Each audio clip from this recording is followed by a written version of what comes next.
setting up right here. This is where you need to be. Yep. So this camera's gonna be better, and we can record it. So we get both. We'll get a, and I'll send you the link to the. We're going now. Can you decide? No. You want to introduce me? Yeah, I just want to make sure that he's got the link, and that he can send it to Brittany and Patrick. All right. If I can find it.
Streaming now. Yeah. I don't know. You like do a cheeky smile or something?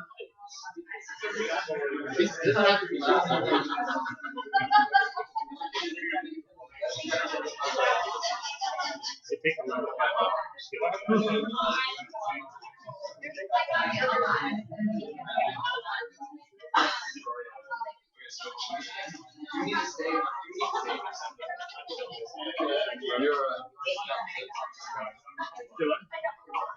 Yeah, I'm helping Adam. Adam and Mike right there. I'm on the leadership committee, so I think my only job today was this, but I'm still get rid of it. General help make things go. So are you're doing oh, cool.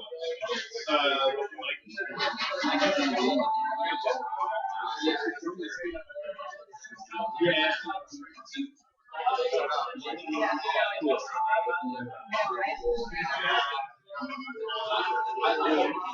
Cool. Yeah.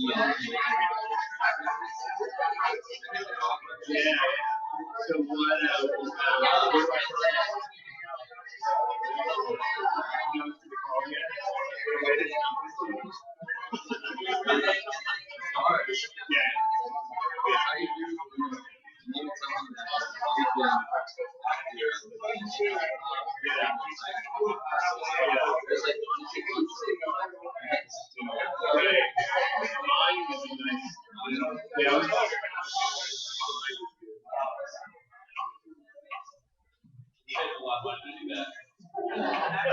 So I am Adam. There's a number of other co-founders spotted around here. There's probably like 4 or 5 of us here in Los Angeles.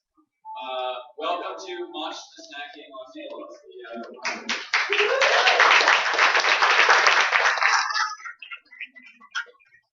Our first speaker tonight will be Mikey. We'll get to him in a second. He is the founder and brainchild of ConsciousnessHacking. He's been running this in San Francisco for decades. Yeah, at least a century and a half. I met him through this company I work with here more. We do some brain scanning software. It's pretty cool.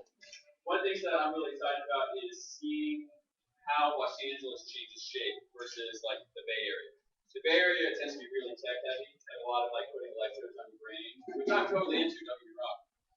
But I think LA, we're gonna have a lot more of an artist vibe to it, a lot more music, a lot more visual, sensory input, media stuff. And of course with Venice, just to our south, you get some really good psychonauts, neurochemical explorers. So look forward to that. I think I'm going to start with 3 words about yourself, why you're here, and we'll go around the room really quick. Then we'll do, Mike will give us about 20 minutes, 20, 25 minutes, maybe 30 if people aren't getting bored out of their mind of kind of origins of consciousness, why we're all here. And then we'll lead into Chris and we'll do a little panel on kind of game design and affecting your mind there. So we'll take a short break in the middle. About 6 more empty chairs over here if anyone's looking for a seat. Do we have a count on about how many people are here at the moment? Do we know? At least we got 30. We got 40 shares before we start expanding. So we're probably about 45. Okay, cool. So I will start. Adam. Okay, name in 3 words. Yeah. Name in 3 words. Okay, Adam. Neuromore. 1 word. Consciousness consciousness hacking. I'm using a hyphen. And Los Angeles. Don't follow my example. Don't do what I did. And left or right, who starts? You're first. Ready, go. Blue shirt. You're on this. Royal, I have float space, I'm in eccentric number 18. 3 words. So it's kind of a fun, constrained intro, and we're kind of doing popcorn style. We're going to go boom, boom, boom, person to person, so you can kind of think about it if you want, but you only get 3 words to give your full intro. So it's like a word challenge. I've done this in San Francisco. Yeah, you can start over. I've done this in San Francisco. It takes 50 Or you don't have to minutes start do a full room of 150 people. It'll be okay, I promise. Yeah. Float tanks. Altered states movie. Okay, sorry, neuroscience, consciousness. Nice. Michelle, Karen, Los Angeles Shore. Jay, coder, dreamer, excited. John, interested, meditative. My name. Morgan, friends, interest, creative. Marina, curiosity, adventure, Larry, time to learn. Peggy, I'm Nike's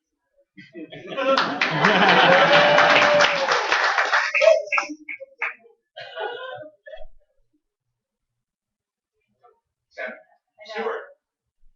Father. Coffee. Stewart Peggy. Yeah, I'm following the trend because I did think of this before the meeting. Jill, because of Mikey. Barry, I'm Mikey's cousin. Other Mike, not related to Mikey. Psychology nerd. Katie, music, newbie to this, and intrigued. Joel, expand your mind. Let's jump to the middle row here, and then we'll backtrack along the back row. Erica, transgender, graphic design, neuroscience. Gary, artist, Venice, LSD.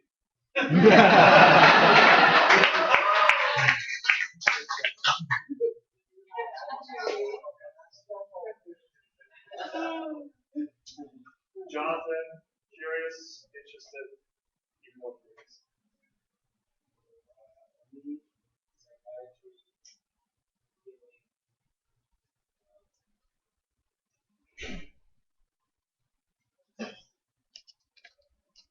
It's Kyle, ideas, development. John, neurofeedback, awareness, exploration. Just have it.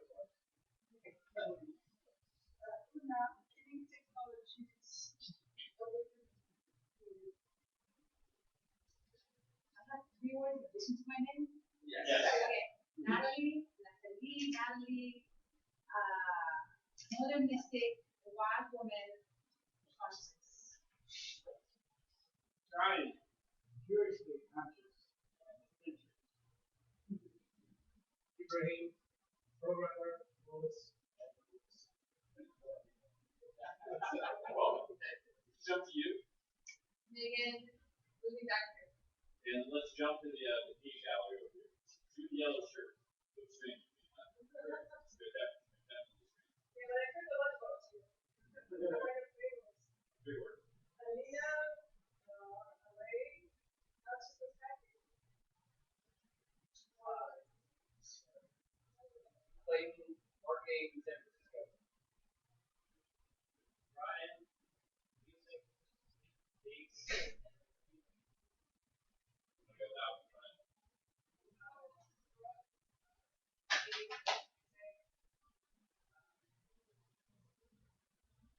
Meredith, beginning,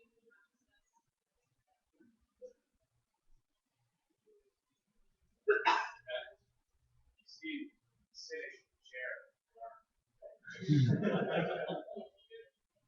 Cheryl, Megan, John,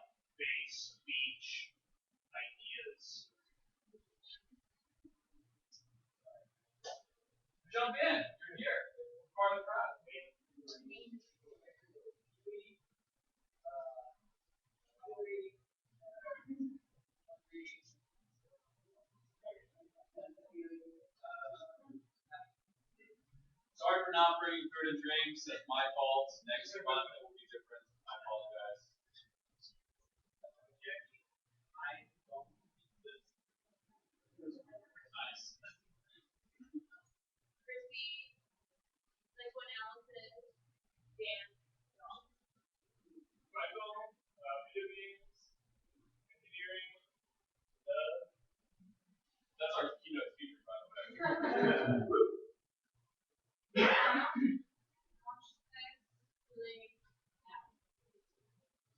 Dylan, interested, spiritual journey.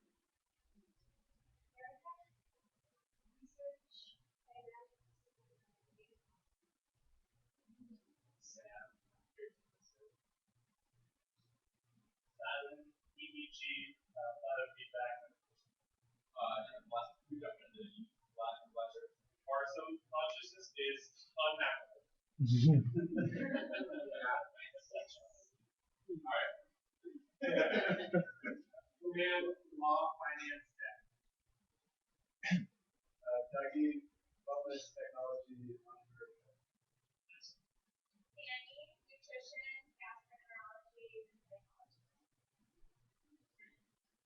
Josiah, no more currently neuroscopic. Meredith, education, curiosity, creativity. Francis, think, therefore, am. Nina, visionary, curious, brand strategy. Alex, music, producer, wonder. Very curious electronics engineer. Jared, want to know myself. Jonathan, gamer, meditator, and your feedback. Robert, I am curious. Peter, QS, EEG, CDCS. I remember meeting you in San Francisco. Good to see you again. Claire, meditation, yoga, bass. Daniel, neuroscience research and innovation. Billy, brain is beautiful. Joel, you want to wrap this up? Joel, choices make you. Good. Did I miss anybody? Mikey, family, work, gratitude. So I want to give a quick. One of the things about consciousness hacking is you start with why. One thing that drew me to it was that we start with why. There's a lot of other groups in LA that are about technology. They're about there's biohacking groups. There's all these different groups. But one of the things that I like about conscious hacking is this kind of it starts with why and works out from there. So it's an interdisciplinary group. A lot of great people here. I got to meet a number of people tonight. There's probably more PhDs in this room than any other meetup I've seen. Venture guess. So yeah, with that said, Mike, if you want to jump in here and take it over. Cool. 20, 25 minutes, 30 minutes, and then we'll do a quick break and jump into our next one. I'm going to set a little timer so I don't go off the rails here. Mike, could you give a shout out to our sponsors tonight? Yeah. So Subhack, you may notice the sign over here, is one of my favorite technologies. It is actually a personal subwoofer. If you like music, and even if you don't, I recommend that you sit down and try this. It actually puts the music inside your body. It's incredible. And I actually used the Subhack for a consciousness hacking project that I did, which I'll talk about in a little while. So it can be used for all sorts of things. So thank you to Subhack for sponsoring. Are there other sponsors? Neuromore, but okay. All right, and Neuromore also is a sponsor. So thank you to Neuromore. They are a software platform that brings biosensors to life, meaning you have all of these sensors that are producing all of this data. What do you do with all of that data? How do you make sense of it? How do you begin to explore and play and hack your own consciousness? This is a software platform that makes that really easy and accessible. So thank you for so just go my clock here.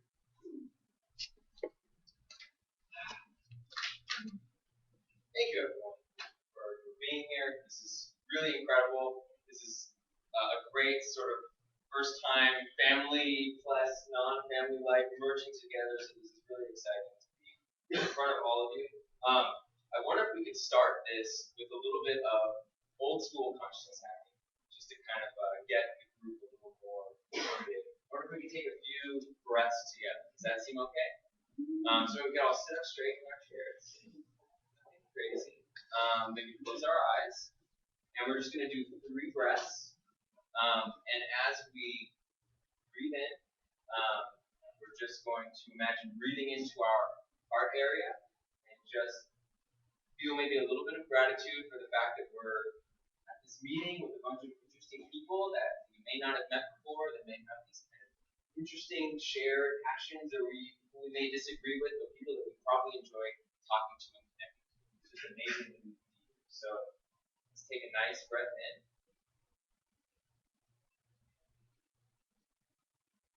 Exhale.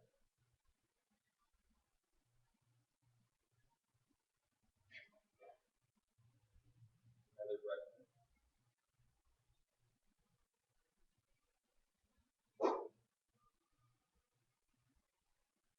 Just letting the air fall out of your body.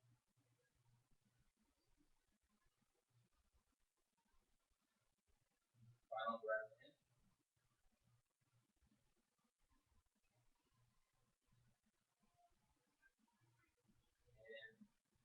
let it go.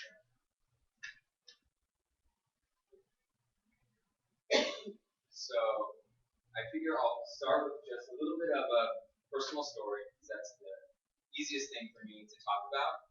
And then it's just my story of how I discovered this space that has a lot of names, consciousness hacking, just one of them. And then how I've kind of been dancing in that space, what my interests have been.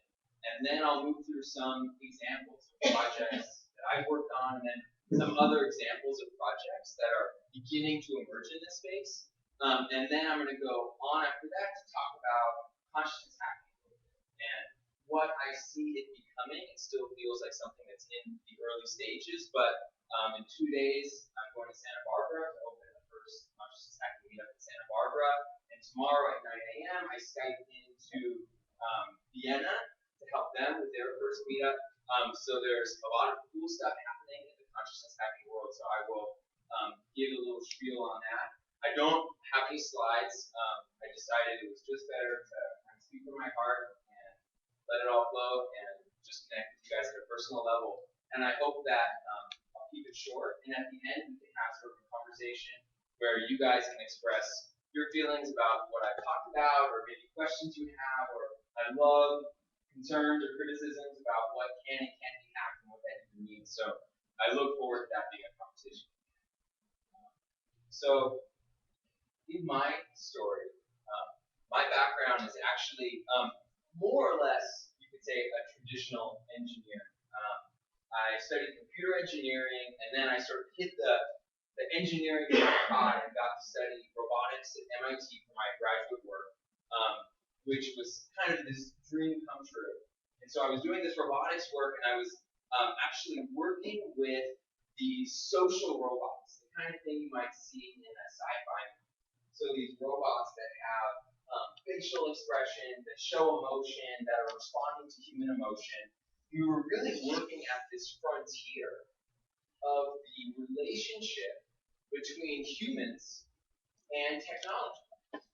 And I didn't know it at the time, because at the time I was just following what seemed cool. I didn't really have a deeper sense of connection to why or what I was doing. But later on, 4 or 5 years after, I would come to much more deeply explore this question of how is it that humans relate to technology, and in what ways can technology deeply serve humanity? And that's what I'll move into as the talk moves through. So, finished graduate school, got a cool job in Silicon Valley, working for a startup, and living in the cool house, having cool friends, and really everything on paper seemed perfect. But what I had encountered was an incredibly privileged and incredibly fortunate situation where I had actually managed somehow to check off on my list all the things that I thought were supposed to actually make me happy. The happiness list, right? And it seems like there's always one more thing on the list. We can always convince ourselves there's one more thing. When I finally get that, then I'll finally be okay. And I kind of had this aha moment when I realized, wait a minute, yeah, I could maybe imagine some other things like a jet plane or I don't know what that I don't have that would be the thing. But I really had everything that I could imagine I needed. And I still actually felt a fundamental sense of dissatisfaction, a sense of angst, a sense that life wasn't complete, it wasn't finished. Like I couldn't actually just be okay with my life as it was. And so this caused me to really shift everything that I was doing in pursuit of trying to understand, I guess you could say, the nature of human happiness, the nature of human well-being. What do we actually need to be happy, to be content?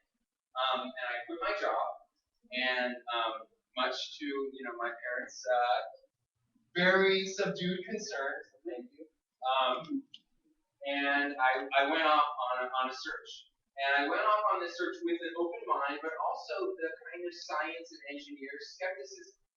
I grew up with getting Skeptics magazine from my dad, and I also grew up reading books about like astral projection and human energy and chakras. And so I kind of had both of these things, and I traveled to India. I went on meditation retreats. I explored psychedelics. I explored different forms of therapy. It really was, for a couple of years, this deep dive, this deep exploration. And what I found wasn't one thing. I'm not here to try to sell you on, oh, you've got to do a 10-day Vipassana retreat, or, oh man, ayahuasca is the way to go. It wasn't that there was this silver bullet.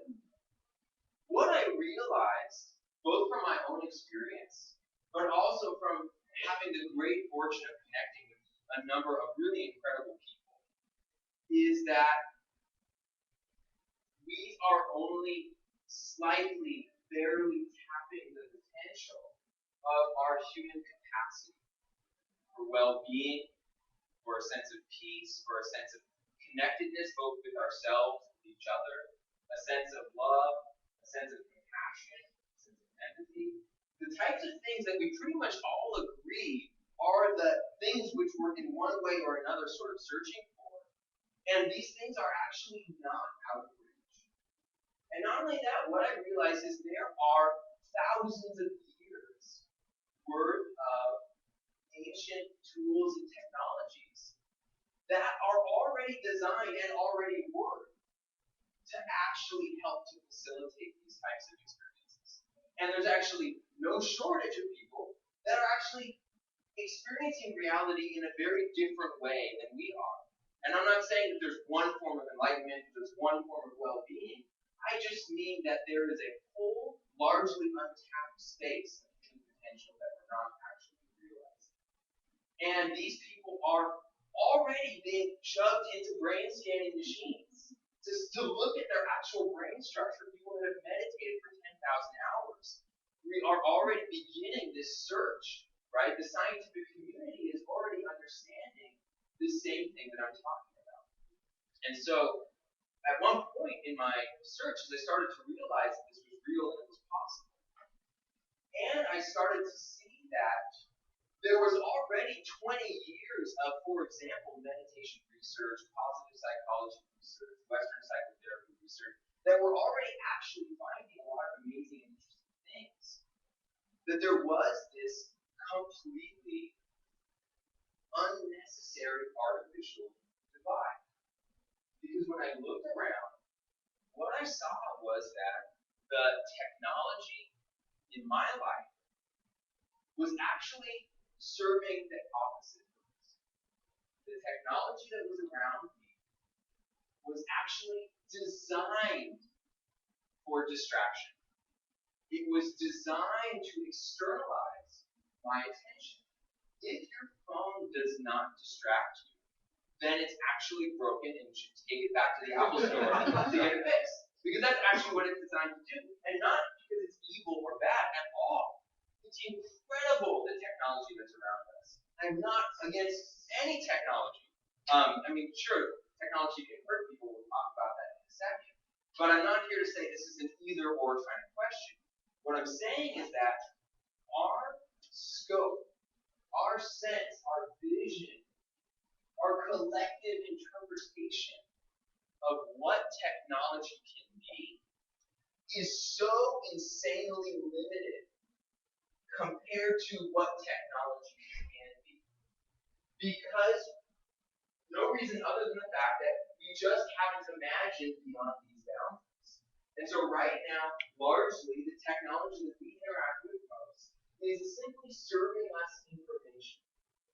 Right? It's feeding us a constant stream of input, of pictures, of updates, of tweets, of feeds.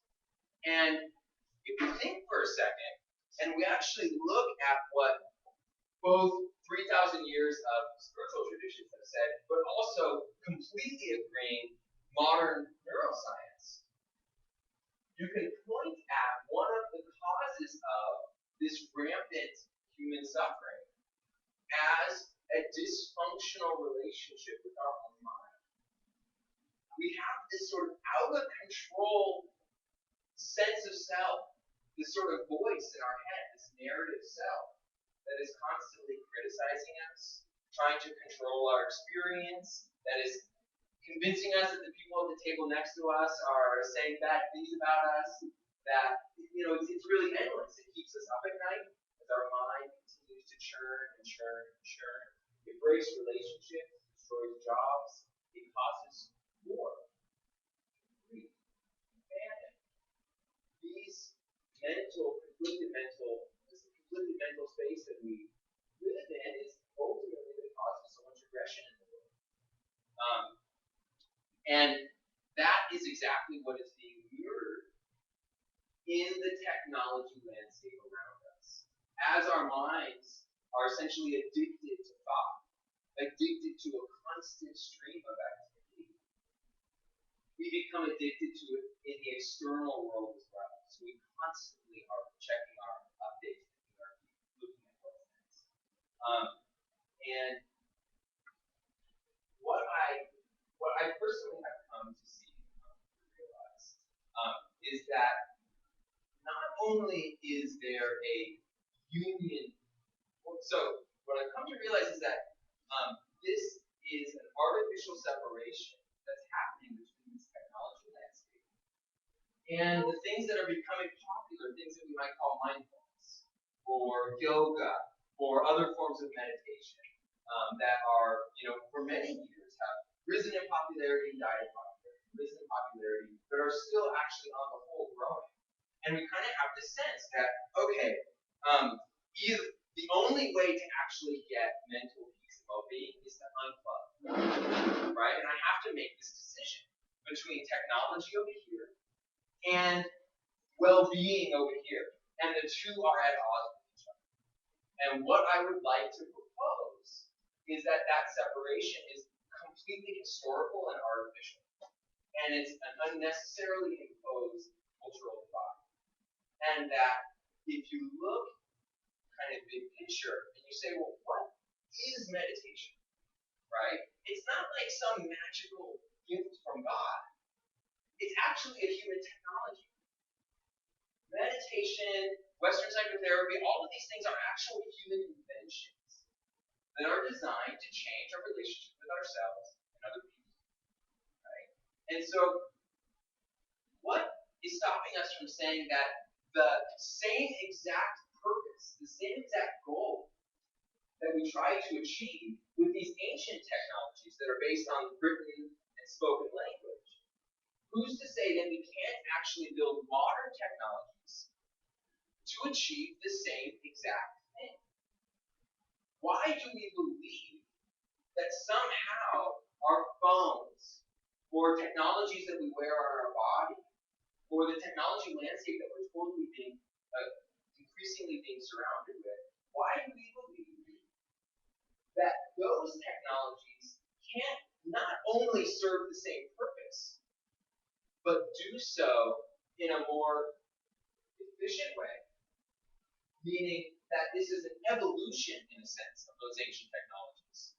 There's no speed that I know of for how long it's supposed to take someone to feel better, right? We have this idea, oh, you have to work for it, you have to take 10 years and suffer. I'm not aware of where that's written in some sort of physiological rule book, right? So if we can actually design tools that can make that more accessible, that seems like a benefit to humanity.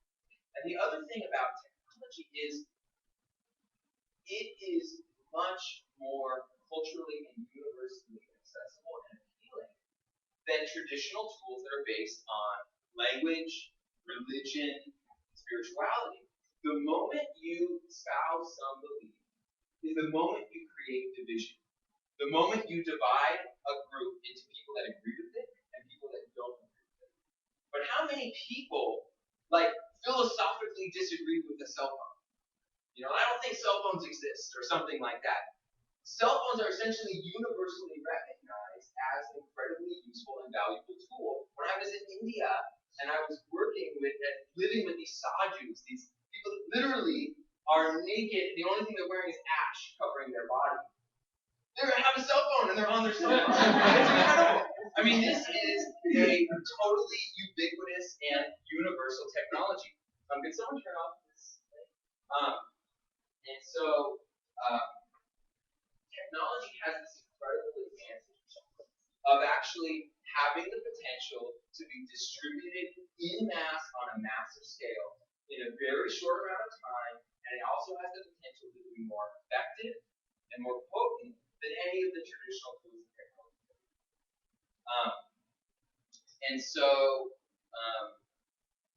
so you may be asking, thinking, what kind of technology am I actually talking about? What might these technologies look like? So I'll give you a few different examples. So one example I'll give from my own.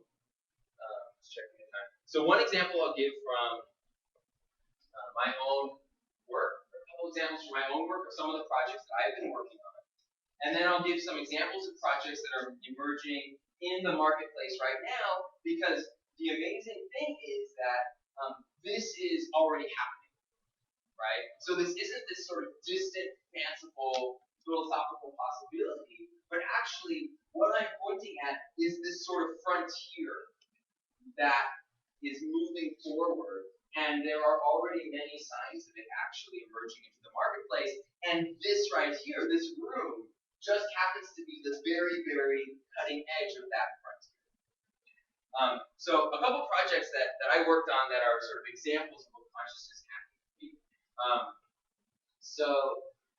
Because Subhack is here, I'll talk about the project where I use Subhack. And this project is called the Connect Dome.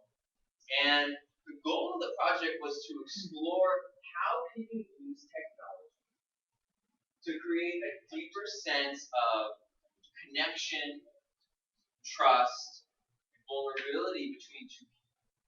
Because I'm interested not only in how we can use this on an individual level to actually personally, individually change the way someone feels, but to actually do this on an interpersonal level, to actually look at the space between people, where so much of our triggers are, where so much of our tension is, where so much of that sense of separateness is, and explore how technology can actually begin to change that.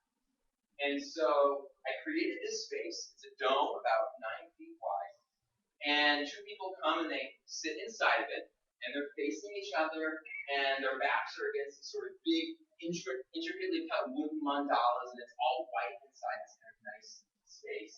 And what I wanted to do is I wanted to take each person's internal felt sensory experience, our present moment experience, and bring it from the inside to the outside of the space.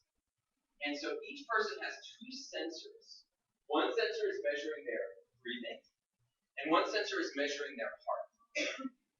Each person is sitting behind a subcap, which is a personal subwoofer, and each person is actually feeling the other person's heartbeat vibrating their entire body.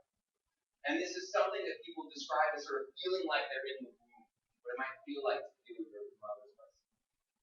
And each person can actually see and hear the other person's breath as sound and light in space. So when I'm sitting and I'm facing you, when you inhale, there's actually a halo of light that emerges behind you.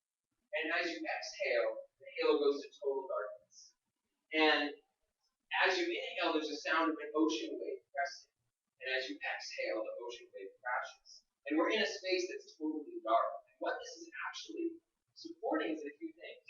One, there's a lot of research behind what's called respiratory synchronization, which is that when people's breathing lines up, that's actually correlated to a sense of trust and connection between people.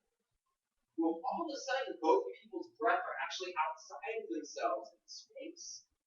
Without even having to think about it, without even having to be told, it all of a sudden becomes really natural and really easy for two people's breath to synchronize. And when that happens, all of a sudden the entire space is pulsing with our breath, from total brightness to total darkness, all both together. And what this also does is it sort of blurs this boundary between where do I begin and where do you end. Because if all of a sudden I'm feeling your heartbeat, and I'm hearing your breath, and I'm seeing your breath, and there's my breath, and there's my heartbeat, it kind of poses this question at an intellectual level, but also at a felt level. What really is the separation point between us? So that's an example project. People have really enjoyed it and responded really well. It's been pretty fun. We'll probably do maybe a new version of it at Burning Man this year. We'll see. And another example of a project which is on a permanent exhibit at the Tech Museum in San Jose is another way of trying to connect people using technology. And it's a 6-person heart breath synchronization. It's basically technology meditation, except it's designed for 9-year-olds. And so you've got a bunch of kids that are showing up at this tech museum who don't know what meditation is. They've never heard of it. They don't even want to know about it. But they've got this game that they're playing, where the only way to win the game is for the entire group to essentially bring their heart rhythm into synchrony, which is a state of physiological balance, but to do it as a group. And so you could say the only way for the entire group to win is for the entire group to actually surrender together. And so it's a pretty cool little interaction for kids. So those are some of my personal examples of consciousness hacking. But in the marketplace, there's some really cool examples emerging. There's a consumer device called the Muse headband, which is a headband that you wear right this across your forehead, and it actually reads what's happening inside of your brainwaves. I bought one of these for my parents, which if I was doing slides, there would be a picture of them sitting in their comfortable chair with their eyes closed with their Muse on. And the interesting thing is that in the marketing language for this product, the Muse, which comes with this app, which essentially teaches you in an incredibly accessible way how to meditate, using real-time neurofeedback, meaning it's actually monitoring your brain waves and changing the sounds you hear in order to shorten the amount of time that it takes you to actually learn how to meditate. And it's really effective. But because they don't use the word meditation, people don't get bogged down by that sort of cultural weight. Well, what's meditation? I don't believe in meditation. What does this do? And so, like, when I have heard from my parents, they say more like, we're using the Muse. And I tried to get my parents in one way or another to meditate for a couple years. But when the Muse showed up, and this was a technology that they could easily put on, and had a great design app, it was really accessible, all of a sudden they were meditating. And this is the potential for technology, and it's just the surface level potential. There's other more interesting technologies that are emerging. There's a technology called Think, T-H-Y-N-C, and this is actually a device you stick on your forehead, and it's actually running a small current of electricity around and through your brain. And it's actually doing it in a very specific set of patterns. It's a very small amount of electricity that is designed to change the way your brain works in very specific ways. And people have very distinct effects from it, from feeling very relaxed in one certain mode that they use to feeling very energized. And you have all kinds of technologies in between, from sound and light-based stimulation to there's a company that's emerged out of a consciousness hacking meetup in San Francisco that's doing an incredibly sophisticated version of the Muse. They're using 64 different electrodes on the head to essentially bring someone's brain to the same state of a 10,000-hour meditator. You have things that use vibration on the body. There's actually probably 100 examples of consciousness hacking technologies that I can list for you. So these are all starting to percolate up right now.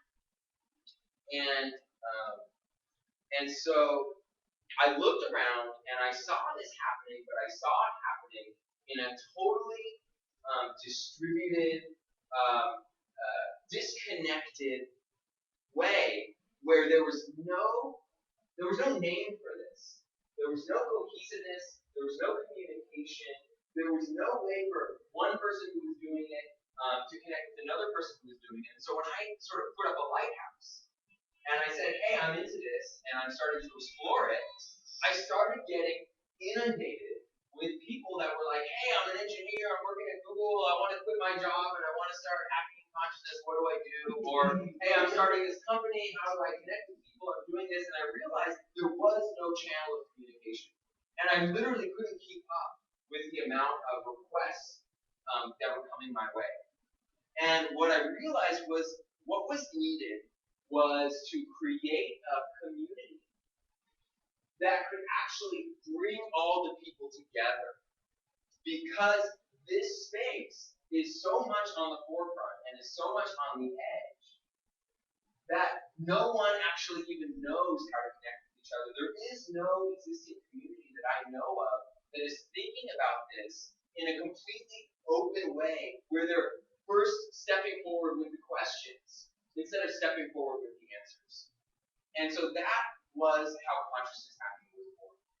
It was this recognition that, yeah, I could build stuff, and I could maybe do 5 projects or 10 projects or something like that, but if I could help facilitate a community where 1,000 or 10,000 new projects could emerge into the space, and those projects could be used to decrease global human suffering on a massive scale, that could essentially solve the world's problems from the inside out, that would be a really powerful thing to do. And so consciousness hacking started in San Francisco in the Bay Area, and then spread to Palo Alto, and then New York, and Toronto, and now LA is starting, and Berlin, and Vienna, and Bangalore, and I think there's about 15 locations now that are either starting or already started. At the San Francisco meetup, our last meetup, we had to shut the door because we maxed out our space at 150 people. So there's a lot of excitement and interest that's beginning to bubble up. And what I found is that all of these people are out there. That they're there, and there's this unformed, raw excitement and interest, but no one really knows how to name it, how to label it, how to talk about it. And so what I see this group as, you guys, as really this group that's on the frontier, that's on this leading edge, that is beginning to recognize that there is this unnecessary division, that technology can be playing a much more important and transformative role in our lives, and that no one really knows how, and no one knows what that looks like.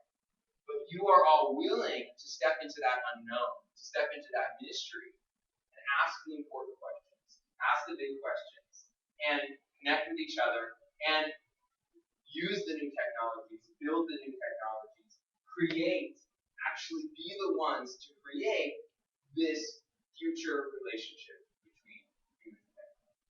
So thank you all for being here. Thank you very much.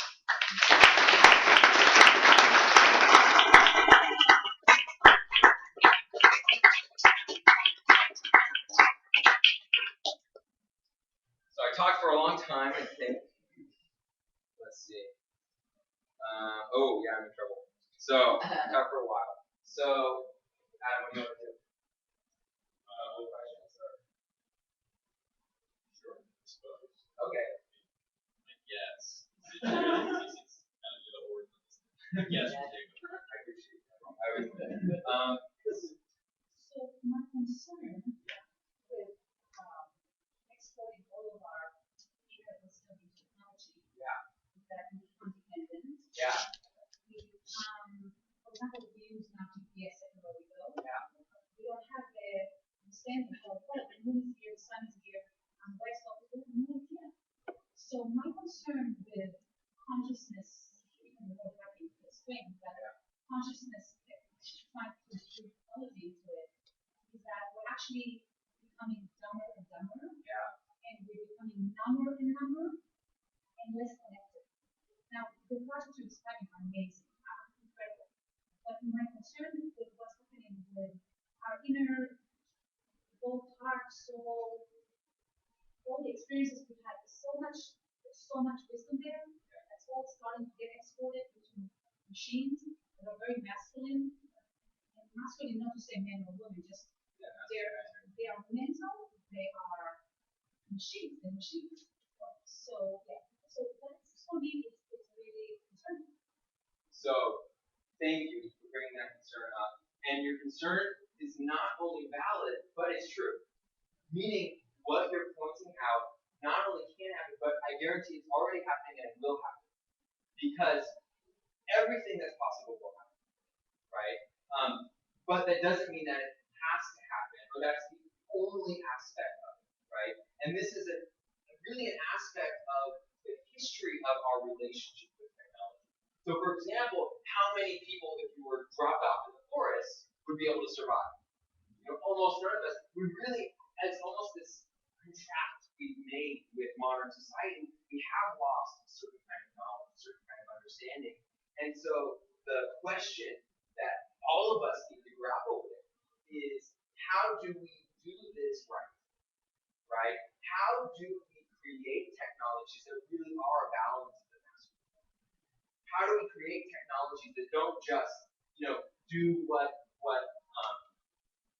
this sort of externally imposed sort of blind, thing that kind of like zaps you into some sort of blind joy state, which is actually another way of avoiding the underlying causes of our real trauma, of our real pain, right? Can we actually create technologies that deeply and meaningfully actually help us to resolve the underlying causes of why we feel pain and our avoidance? And so it's not that you're wrong, and it's not that you're right, it's that it is all of our responsibility to think critically and deeply about the technologies that are emerging, and to take an active role in helping to shape that landscape. Because I would argue that the possibility you're pointing out is not the only one. Technology can really be anything. And so I would put forward, let us make it into the most valuable, the most transformative, the most meaningful tool that we can in society. Just to go along with that, when they take our driving away, that's going to be the biggest thing they're going to take away from us. Yeah. That's the one thing that we use all of our senses, our dexterity, our brain, and everything. When that goes away, that's a little bit what I'm afraid of. Yeah, and it probably will. It's going away. It's probably gonna. A lot of people die. Yeah, it's a tough balance. Yeah. Yes. So there is a few things, what you said that I'm very interested in. Yeah. So the first thing is that when you talk about the mind, so mind was built from survival, and we are in the period of evolution where we're moving from survival to consciousness. So in those conversations, they come from your mind, that there is another process that makes us grow, and human design is a good system to see how we move there. So we cannot create a different world from the same mind that created survival, and we're just in survival. So that's also. Yeah. Oh, wait, should I address this one at a time? Without forgetting your vision. Okay. So yeah, This is the classic problem with any kind of spiritual or meditation practice, right? It's the mind trying to get out of the mind, to get out of the mind, to get out of the mind.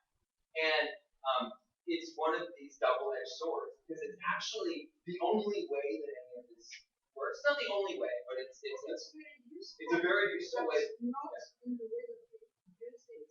It's like the service of consciousness. So it's a different relationship with the And so I think that we're at an interesting time where what we're trying to do from a technology perspective is a little bit different than, let's say, making shoes or making the next, phone or something like that.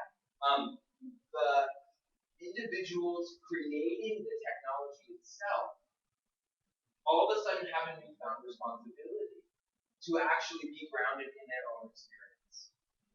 And that will be an iterative process. So you can't set this rule like everyone that builds consciousness hacking tech has to be enlightened, right? But what we build is a reflection of ourselves. We create from and what we are, right? And so the more deeply grounded a person is in their own self-awareness, the more capable they're going to be of creating technologies that can facilitate that. So, and it's much longer conversation. Yeah. Here's a piece that I have been given by whatever upstairs to make a movie last week as a global movie. And so part of that, and I've been watching on the stream, and one of the technologies that I work with is mathematics. So it was sent by the 8th dimension, and there is mathematics in everything, in your hormones, vitamins, and so we have a machine actually on the planet that can change healing and evolution. So when we talk about this piece about evolution, because we are in an evolutionary moment, and we are getting into a place in front of us where things are really changing, and it's all embedded in our DNA. So there is actually all the pieces of how they have to change the world, not to have resistance are really easy, and they are easy to trigger. And every disease. And so as a part of that, you cannot do that healing without connecting to the divine. And so there's this connection that the disconnection that we have is what creates this problem. So those things exist, and it's a decision that you do very badly. Because the question that the answer for that is the question about how do you communicate that with the movie. Okay, all of these things are there, but just put it on the market. Why do you fast before you even start? And how do you communicate the things that is Yeah, thank you. And I think that's a beautiful and powerful way to, and a powerful technology, right? To get to happen. So, good questions. Yes. Oh, okay. I think we can go to a break. Okay, so sorry, let's do a break, and then if anyone has a question, we can grab you. Thank you, everyone. 5 minutes, just restroom, talk to neighbors, hang out for a couple minutes, and we'll crack the next speaker.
All right, so we got Michael and Claire.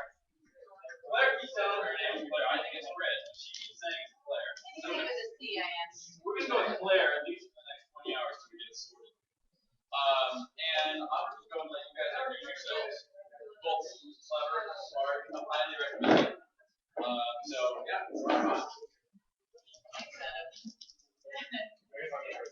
My name is Michael Highland. I'm a game designer at a company called That Game Company that's based out of maybe some of you know our games. I'm going to play a trailer for our last game to kick things off, but I guess I'll let Claire introduce herself.